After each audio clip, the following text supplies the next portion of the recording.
আমাদের সংগঠন আমরা 2016 সালে ক্যাপ 16 যখন শেষ হয়েছে তখন থেকে বলছি যে এই ক্যাপ 19-এ নাগরিকত্ব হয় না, বাঙালি উদ্বাস্তুদের নাগরিকত্ব হবে না। আসলে আপনারা জানেন এখানে প্রাক্তন এমপিরা আছেন যে কোনো সময় যে কোনো বিল মুভ করলে তার একটা statement of objects and reasons এইটা বলতে হয় গভর্নমেন্টের সংশ্লিষ্ট দপ্তরের মন্ত্রীকে। 2016 সালের 15ই জুলাই রাজনাথ সিং এই ক্যাপ 16 যেদিন পার্লামেন্টে প্লেস করেছিলেন সেদিন তিনি বলেছিলেন যে বর্তমানে যে নাগরিকত্ব আইন দেশে কার্যকরী আছে তাতে ওই 3টে দেশ থেকে আসা 6টা সম্প্রদায় অনুপ্রবেশকারী হিসেবে বিবেচিত হন। ওই যে 21B-তে যেটা 2003 সালে তৈরি হয়েছিল সেটাও বিজেপি তৈরি করেছিল। এবং এটাতে শুধু মাইনরিটি মানুষ তারা বিপদে পড়ছেন, অথবা শুধুমাত্র মধুয়া সমাজের মানুষ বিপদে পড়ছেন, অথবা শুধুমাত্র উদ্বাস্তু মানুষ বিপদে পড়ছেন, ছোট করে দেখা হচ্ছে। শুধু এইটুকুই না, যদি নথি হয় ভিত্তি আমার নাগরিকত্বের, তাহলে যে যত গরিব তার তত নথি হয়। অথবা নথি থাকলেও ডায়মন্ড হারবার লোকটা ভাসতে ভাসতে বহরমপুরে চলে গেছে, বহরমপুর থেকে ভাসতে ভাসতে মধ্যপ্রদেশ গেছে, সেখান থেকে ভাসতে ভাসতে বর্ধমানে এসেছেন, কতবার কত ঘুরতে ঘুরতে চালের পাতা নথি তার কাছে কি থাকবে? আর যে জমিহীন তার কাছে থাকবেই বা কেন? মানে যত গরিব তার তত নথির যোগ কম, শক্তি কম, অতএব তার কাছে বিপদটা বেশি। এটা কখনো মেনে নেওয়া যায় না। আমাদের দাবি কি? আমাদের দাবি 2014 সাল 31শে ডিসেম্বর এটাকে ভিত্তি বর্ষ করতে হবে। 1948-এর 19শে জুলাই হতে পারে না। আসামের বিশেষ কারণে বলা হয়েছিল 1971 সাল। আসামের ডেমোগ্রাফি চেঞ্জ হয়ে যাবে, পশ্চিমবঙ্গের ডেমোগ্রাফি চেঞ্জের কোনো প্রশ্ন নেই। 2014 31শে ডিসেম্বর এই তারিখটা কেন্দ্রীয় সরকারের একাধিক নথিতে লিপিবদ্ধ আছে, যদিও তারপরে আরো তারিখ আছে।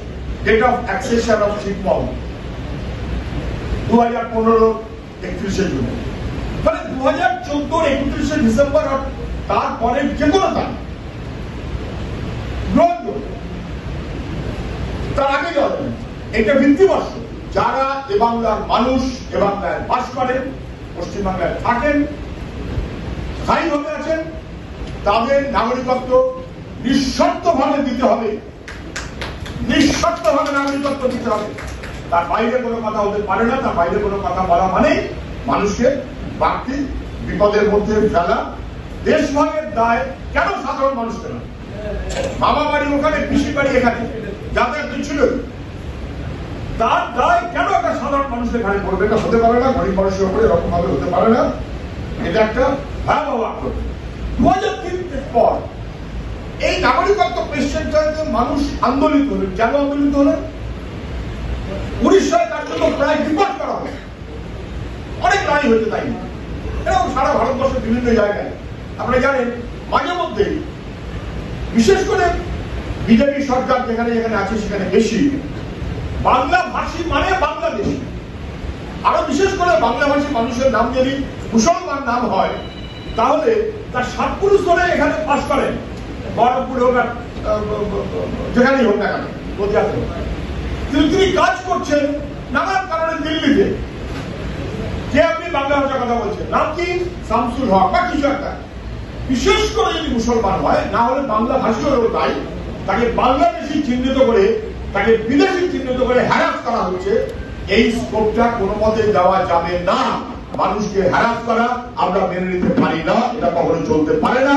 এ মানুষ পুরনো নাগরিক, সেই মর্যাদা আমাদের রাখতে হবে এবং দিতে হবে। ন্যাচারালি এই সমস্ত পরিপ্রেক্ষিতে 2003-এর পর যখন 2019-এর আইনটা হলো, একটা ভাব দেখানো হলো যে নাগরিকত্ব দেওয়া হচ্ছে, ভুল। 2019-এর কন্ট্রোলটা কি? 2019-এ বলা হলো 2003-এর আইন থেকে গেল ইলিগাল, অবৈধ অনুপ্রবেশকারী, আপনারা করতে পারবে না।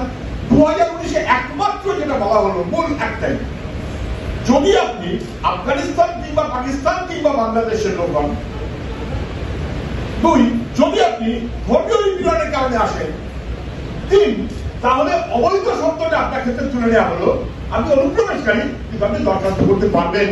তাহলে you are allowed to apply করার অ্যালাউ মানে অধিকারটা কেড়ে নেওয়া হয়েছিল 2003-এ, কেড়ে নেওয়া হলো 2003-এ, আমি ছিল।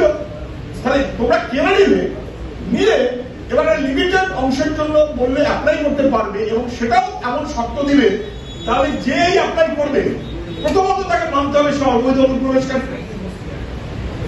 সেই কারণে 2019-এর আইন কার্যকরী হওয়ার আগে পর্যন্ত সে বৈধ নয়। আচ্ছা বেশ, আইন কার্যকরী হল, তাহলে আপনি অবৈধ না।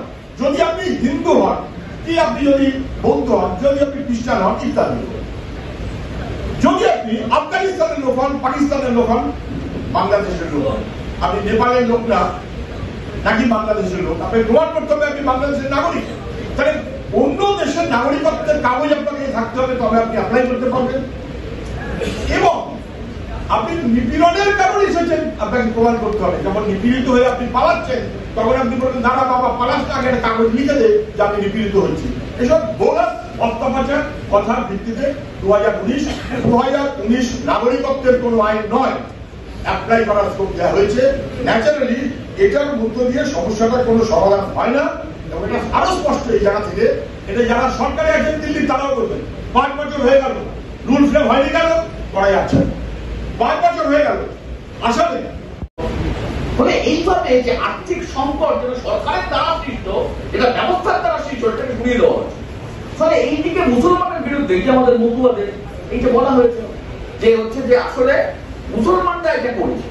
কিন্তু আমি আপনাদেরকে বলতে পারি, যেটা সুজন চক্রবর্তী আপনাদের কাছে বলেছেন, যে আমরা যখন প্রথম বলেছি, আজকে আমরা এটা দৃঢ়কণ্ঠে বলতে চাই, আমাদের আগেকার অবস্থান আজকের অবস্থা নেই, কোনো পরিবর্তন নেই। আমাদের অবস্থানকে বিভ্রান্ত করার চেষ্টা করা হয়েছে কি, যে আমরা নাকি এই যে এনআরসি বাতিল করার কথা বলছি, এর মানে দাঁড়ায় আমরা মুসলমানের পক্ষে কথা বলছি আর আমরা মতুয়াদের নাগরিকত্বের বিরুদ্ধে কথা বলছি। আসলে তো নাগরিকত্বের কথাটাই নেই। ওটা বিলে লেখা আছে ইললিগাল মাইগ্রেন্ট হবে না, অবৈধ অনুপ্রবেশকারী হবে না। কোথায় নাগরিকত্বের কথা লেখা আছে? নেই। ফলে যেটা আমাদের সবাই বলেছেন, আমি সেটাই আপনাদের কাছে বলছি, যে আমাদের অবৈধ অনুপ্রবেশকারী বানানোর জন্য এটা হচ্ছে আইন। ফলে সেই জন্য ডাউটফুল সিটিজেন তৈরি হয়ে যাবে। এইটা যেভাবে কার্যকরী করতে চায়, আমি অন্য কথা বলবো না। আমাদের রাজ্যের মুখ্যমন্ত্রী বারবার ভুল করেন। উনি একবার ভুল করেছিলেন এনআরসি এবং এনপিআর নিয়ে, একবার ভুল করেছিলেন উনি স্পিকারকে কাগজ ছুড়ে দিয়ে। কেন? আমাদের পশ্চিমবাংলায় প্রচুর বাংলাদেশি আছে এবং সেই বাংলাদেশিরা ভোটার লিস্টে অন্তর্ভুক্ত হচ্ছে, এবং সেই ভোটার লিস্টের অন্তর্ভুক্তরা একটা নির্দিষ্ট অংশের রাজনৈতিক দলকে ভোট দিচ্ছে। সেই জন্য আমি আন্দোলন পার্লামেন্টে করেছিলাম। আমি নিজে এই ফরেনার্স অ্যাক্ট, এই যে আইনটা, যে আইনের পরে কাউকে ফরেনার বলে চিহ্নিত করা, এই থেকে আপনারা চেঞ্জ করুন। কিন্তু জেপিসির মিটিং এ যেহেতু ওদের সংখ্যাগরিষ্ঠতা ছিল, ওরা সেটাতে রাজি হয়নি। যাই হোক, সেখানে পরিষ্কার মোদী গভর্নমেন্ট বলেছে জেপিসিতে যারা না, এই এফআরওতে যারা নাম লেখাই ভারতে এসে ধর্মীয় নির্যাতনের কথা বলেনি, তারা নাগরিকত্ব পাবে না। একদম পরিষ্কার লেখা আছে, আপনারা দেখে নেবেন। কিন্তু তারা বলছে মানুষের ভোট পাওয়ার জন্য এই মিথ্যে কথা বলছে। ফলে এই আইনে K-19 উদ্বাস্তু সমস্যা, উদ্বাস্তুদের নাগরিকত্ব সমস্যার সমাধান হবে না। 2 নম্বর হচ্ছে, আমাদের এখানে রাজ্যে যে গভর্নমেন্ট আছে, সেই গভর্নমেন্ট বলছে যাদের ভোটার কার্ড, রেশন কার্ড আছে তারা ভারতবর্ষের নাগরিক। আমরা আপনাদের একটা কাগজ দেব, একটা পেপার কাটিং দেব, আপনারা নিয়ে যাবেন এখান থেকে। মমতা বন্দ্যোপাধ্যায় তার উপস্থিতিতে মন্ত্রিসভা মিটিং এর সিদ্ধান্ত নিয়েছে। সেখানে বলেছে এটা হচ্ছে 2016 সালের 17ই ফেব্রুয়ারি মন্ত্রিসভার মিটিং হয়। মিটিং এর পরে তিনি প্রেস ব্রিফ করেন। 2016 সালের 18ই ফেব্রুয়ারি আনন্দবাজারে এটা প্রকাশিত হয়।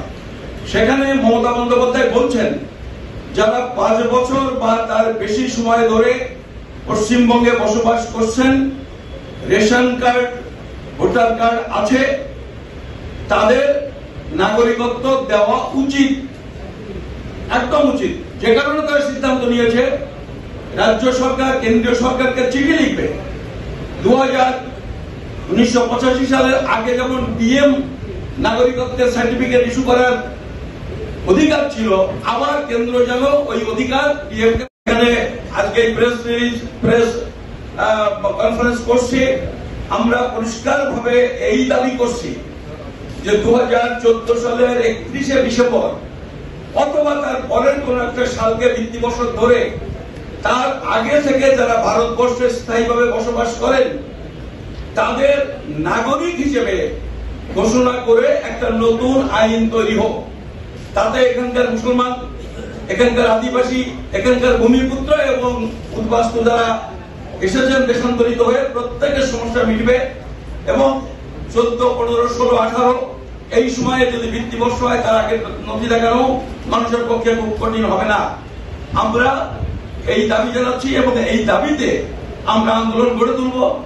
এই কথা জানাবার জন্য আপনাদের কাছে আমরা আজকে এই প্রেস কনফারেন্স করছি। আপনাদের কাছে আবেদন, আপনারা আমাদের এই যে দাবি, আমাদের এই যে বক্তব্য, এটা মানুষের কাছে পৌঁছে দেওয়ার জন্য আপনারা আমাদের যথাসাধ্য সহযোগিতা করুন।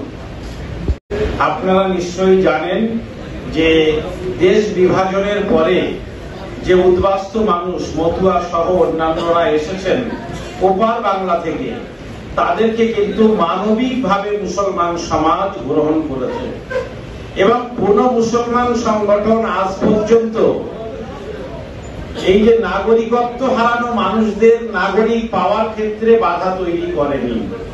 বরং আজও আমরা বলতে চাই যে এতদিন কেন এই নাগরিকত্ব হারানো মানুষগুলোকে লড়াই এবং সংগ্রাম পেতে হবে নাগরিকত্ব পাওয়ার জন্য। যারা নাগরিকত্ব হারিয়েছেন ব্যক্তিগতভাবে এই মানুষগুলো তো নাগরিকত্ব হারানোর জন্য দায়ী নয়। তাহলে নাগরিকত্ব হারানোর যন্ত্রণা দশকের পর দশক, বছরের পর বছর ধরে কেন এই মানুষগুলোকে বয়ে নিয়ে বেড়াতে হচ্ছে?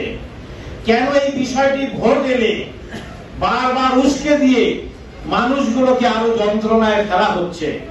আমরা চাইব যে ভিত্তিবর্ষ যেভাবে বলা হয়েছে 2014 সালের 31শে ডিসেম্বর, সেটি অথবা তার পরের কোন একটি ভিত্তিবর্ষ নির্দিষ্ট করে ভারতবর্ষের প্রত্যেকটি নাগরিককে তা যেন স্থায়ী নাগরিক হিসাবে ঘোষণা করা হয়।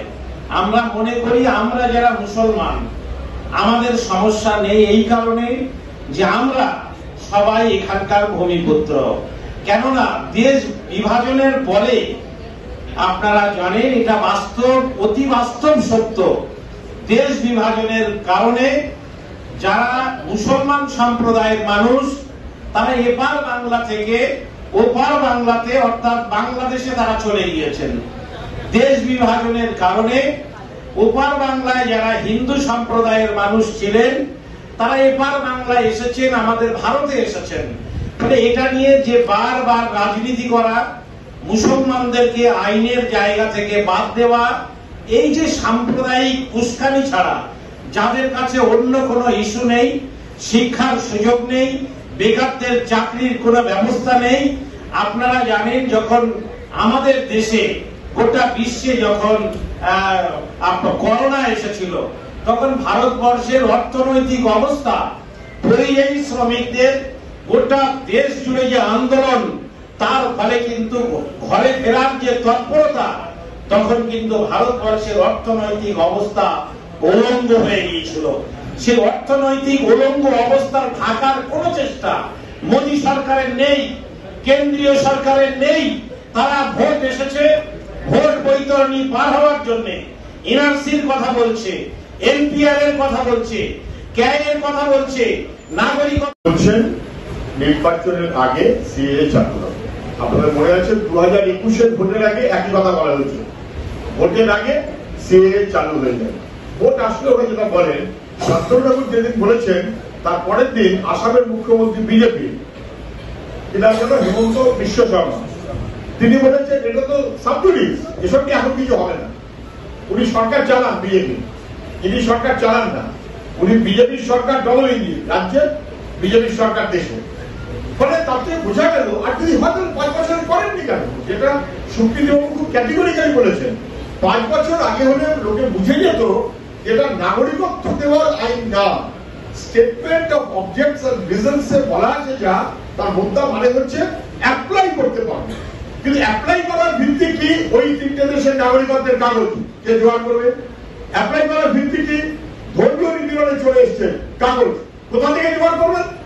এখানে আছে এই কাগজটা জোগাড় হলো, কিন্তু অ্যাপ্লিকেশনের জন্য বাকি যে দুটো কাগজ সেই দুটো কাগজে কিন্তু আপনার কাছে নেই।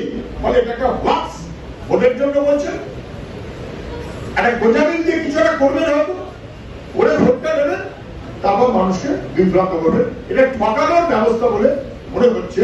আমাদের আবেদন হবে হাত চড়া করে আবেদন। আপনি ভূমিপুত্র, আপনি আদিবাসী, আপনি তফসিলি মানুষ, আপনি মতুয়া সম্প্রদায়, আপনি মুসলমান, আপনি যাই হোক না কেন, আপনি বাংলার মানুষ, এখানকার নাগরিক, দেশের মানুষ, আপনি দেশের নাগরিক। এই কাগজ আপনার চাই, কারণ কাগজই নিয়ে প্রশ্নটা ওরা তুলে দিয়েছে। হ্যাঁ, এবার শান্তনু বলছেন আর 19 চালু হবে, লাগু হবে। আপনিও সেই প্রশ্ন করেছেন। আমরা এখানে বলছি নাগরিকত্বের প্রশ্ন, যে উদ্বাস্তু এবং মতুয়াদের নাগরিকত্ব চায়। আর 19 আপনি দেখবেন 6 মাস ধরে বিজেপি নেতারা বলছে লাগু হবে, তোমরা নাগরিকত্ব পাবে, এই কথা আর 6 মাস ধরে প্রায় বলছে না, কারণ ওই আইনে নাগরিকত্ব হয় না। আমরা এখানে সাংবাদিক সম্মেলন করছি কিভাবে নাগরিকত্ব তারা পেতে পারেন, তার প্রথা প্রকরণ সেই ডিমান্ড আমরা করছি। আমি আরেকটা কথা আপনাকে বলে দিই, গত 2 বছর 3 বছর ধরে ভারতবর্ষে অল্প যে কটা নাগরিকত্ব দেওয়া হয়েছে, বোধ হয় 1500 সামথিং, সবটাই হয়েছে তো 1955 আইনের পরিপ্রেক্ষিতে। তাহলে 2019 আবার আইন করে তার মারফত দিচ্ছি, এই কথাটা যে ভুল এটা ওরা নিজেরাও জানে। 1955 আইনের ভিত্তিতে দিয়েছে। সুকবিলা বলতে চাইনি, কারণ সব পয়েন্টগুলো কভার হয়ে গেছে, রিপিট করে লাভ নেই। কিন্তু যেহেতু প্রশ্ন উঠেছে দুই একটা জায়গায়, এবং প্রশ্ন উঠেছে অতীতে কি হয়েছে, এই হয়েছে, ওই হয়েছে, পার্লামেন্টে হয়েছে, অ্যাসেম্বলিতে এটা হয়েছে, অনেক কিছু হয়েছে। বন্ধুগণ, আসলে আমাদের বুঝতে হবে বর্তমান অবস্থাটা কি। বর্তমান অবস্থাটা হচ্ছে যে K-19 অর্থাৎ CAA 19, সেটা নিয়েই বক্তব্য চলছে। নাগরিকত্ব দেওয়ার ওইটাই হচ্ছে চালু হবে, নাগরিকত্ব হবে, ইত্যাদি ইত্যাদি। আপনারা শুনলেন যে এই আইন পাশ করে যেটা বলা হয়েছে সেটা হলো যে এই এই এই এই শ্রেণীর মানুষ দরখাস্ত করতে পারবে, দরখাস্ত করতে পারবে। এবার দরখাস্ত করলো, করার পরে কি হবে সেই প্রসিডিওর, কিন্তু সেটা আমরা দেখছি কোথায় না, জয়েন্ট পার্লামেন্টারি কমিটিতে। জয়েন্ট পার্লামেন্টারি কমিটিতে এই বিষয়টা নিয়ে বিভিন্ন সংস্থা, বিভিন্ন যে অথরিটি তারা উপস্থিত ছিলেন।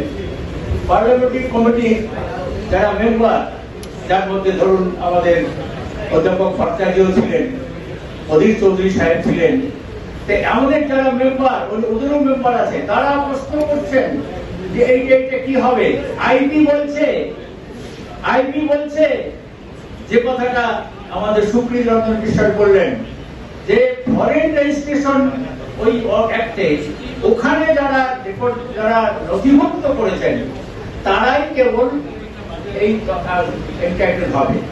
তারা কত সংখ্যা? আমি বলছি 30,000 সারা ভারতবর্ষে 30,000 মানুষ, ওই আর কি 31,313 তারাই নাগরিক হতে পারবে। বাকি বলছে হ্যাঁ দরখাস্ত করবে। দরখাস্ত করলে আপনারা কি করবেন? যে আমরা ওই সেখানে পাঠিয়ে দেবো যে রিলিজিয়াস পার্টিসিপেশনের জন্য এসছে কিনা। আচ্ছা বলুন তো, কোন দেশ বলবে যে হ্যাঁ এখান থেকে রিলিজিয়াস পার্টিসিপেশনের জন্য ওরা গেছে? বলবে কোন দেশ? সেটা আফগানিস্তান হোক, পাকিস্তান হোক, বাংলাদেশ হোক, কেউ বলবে?